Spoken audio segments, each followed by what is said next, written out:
بسم اللہ الرحمن الرحیم۔ السلام علیکم۔ حضرت ابو ہریرہ رضی اللہ عنہ سے روایت ہے کہ نبی کریم صلی اللہ علیہ وآلہ وسلم نے فرمایا، گہوارے میں 3 بچوں کے سوا اور کسی نے گفتگو نہیں کی۔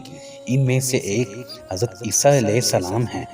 جب انہوں نے اپنی والدہ حضرت مریم علیہ السلام کی پاک دامنی کو ثابت کیا تھا، جب ان کی قوم کے لوگوں نے ان پر تہمت لگائی تھی، اور دوسرے کا نام جریج ہے، وہ بڑے عبادت گزار آدمی تھے۔ اس نے ایک عبادت خانہ بنایا ہوا تھا اور اسی میں رہتے تھے۔ ایک دن وہ نماز پڑھ رہے تھے کہ ان کی والدہ آئیں اور ان کو پکارا، اے جریج۔ انہوں نے دل میں کہا، پروردگار، ادھر میری والدہ مجھے بلا رہی ہے اور ادھر میں نماز پڑھ رہا ہوں، میں کیا کروں؟ آخر وہ اپنی نماز ہی میں مشغول رہے۔ والدہ واپس چلی گئی۔ اگلے دن پھر آئیں اور وہ نماز پڑھ رہے تھے۔ والدہ نے پکارا، اے جریج۔ انہوں نے پھر یہی کہا کہ پروردگار، میں کیا کروں؟ ایک طرف میری والدہ مجھے بلا رہی ہے اور دوسری طرف میں نماز پڑھ رہا ہوں۔ آخر وہ نماز ہی میں مصروف رہے۔ پھر جب اس سے اگلا دن آیا تو پھر ان کی والدہ ان کے پاس آئیں اور وہ نماز میں مشغول تھے۔ والدہ نے پکارا، اے جریج۔ جریج نے کہا کہ پروردگار، میں کیا کروں؟ ادھر میری والدہ مجھے بلا رہی ہے اور ادھر میں نماز پڑھ رہا ہوں۔ چنانچہ وہ اس بار بھی نماز ہی میں مشغول رہے اور نماز نہیں توڑی۔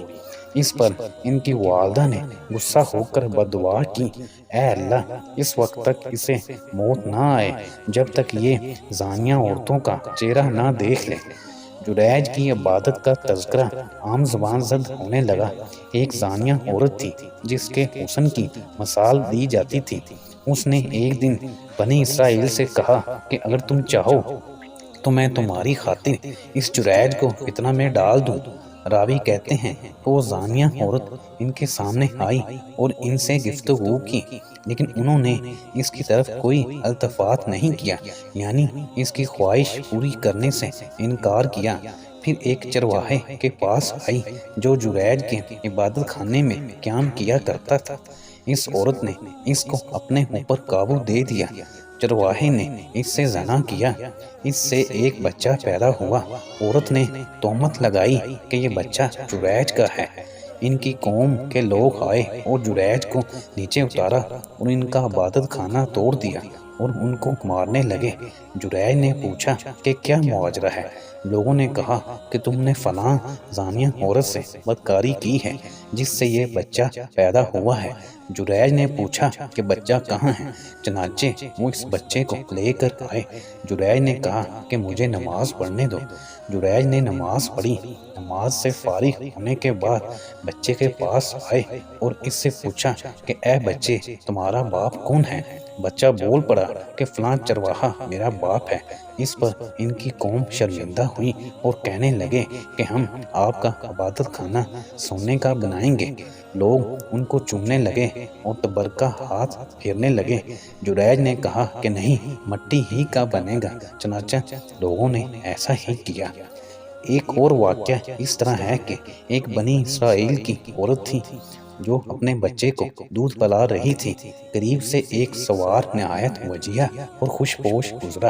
اس عورت نے دعا کی کہ اے اللہ، میرے بیٹے کو بھی اس جیسا بنا دے۔ بچے نے ماں کی چھاتی کو چھوڑا اور ماں کی طرف متوجہ ہو کر بول پڑا کہ اے اللہ، مجھے اس جیسا نہ بنانا۔ پھر اس کے سینے سے لگ کر دودھ پینے لگا۔ ابو ہریرہ رضی اللہ عنہ فرماتے ہیں کہ جیسے میں اس وقت بھی دیکھ رہا ہوں کہ نبی کریم صلی اللہ علیہ وآلہ وسلم اپنی انگلی چوس رہے ہیں۔ بچے کے دودھ پینے کی کیفیت بیان کرتے وقت پھر ایک باندی اس کے قریب سے گزری جسے لوگ مار مار کر لے جا رہے تھے اور کہہ رہے تھے کہ تو نے زنا کیا ہے، تو نے چوری کی ہے، اور وہ کہہ رہی تھی کہ حسبی اللہ و نعم الوکیل۔ اسے دیکھ کر اس عورت نے دعا کی کہ اے اللہ، میرے بیٹے کو اس جیسا نہ بنانا۔ بچہ نے فوراً دودھ چھوڑا اور ماں کی طرف دیکھ کر کہا، اے اللہ، مجھے اسی جیسا بنانا۔ پھر دونوں کی باہم گفتگو ہوئی۔ اور نے کہا کہ ایک خوش لباس اور وجیہ آدمی گزرا۔ میں نے کہا کہ اے اللہ میرے بچے کو اس جیسا بنا دے، مگر تم نے کہا کہ اے اللہ مجھے اس جیسا نہ بنانا۔ پھر اس باندی کو قریب سے لے کر لوگ گزرے جس کو وہ مار رہے تھے اور کہہ رہے تھے کہ تو زانیہ ہے اور تو چورنی ہے۔ میں نے دعا کی کہ اے اللہ میرے بیٹے کو اس جیسا نہ بنانا، مگر تم نے کہا کہ اے اللہ مجھے کسی جیسا بنا دے۔ بچے نے کہا کہ وہ سوار ظالموں میں سے ایک بڑا ظالم تھا، اس لیے میں نے دعا کی کہ اے اللہ مجھے اس جیسا نہ بنانا۔ اور اس باندی سے جسے لوگ کہہ رہے تھے کہ تم نے چوری کی ہے اور زنا کیا ہے، حالانکہ اس نے زنا بھی نہیں کیا تھا اور نہ چوری کی تھی، اس لیے میں نے دعا کی کہ اے اللہ مجھے اسی جیسا بنا دے۔ ویڈیو کو لائک بھی کر دیا کریں اور ہمارے چینل کو سبسکرائب بھی کریں اور گھنٹی کے بٹن کو پریس کر دیں تاکہ ہماری آنے والی ہر نئی ویڈیو کی نوٹیفیکیشن آپ کے پاس سب سے پہلے پہنچ سکیں۔ شکریہ، اللہ حافظ۔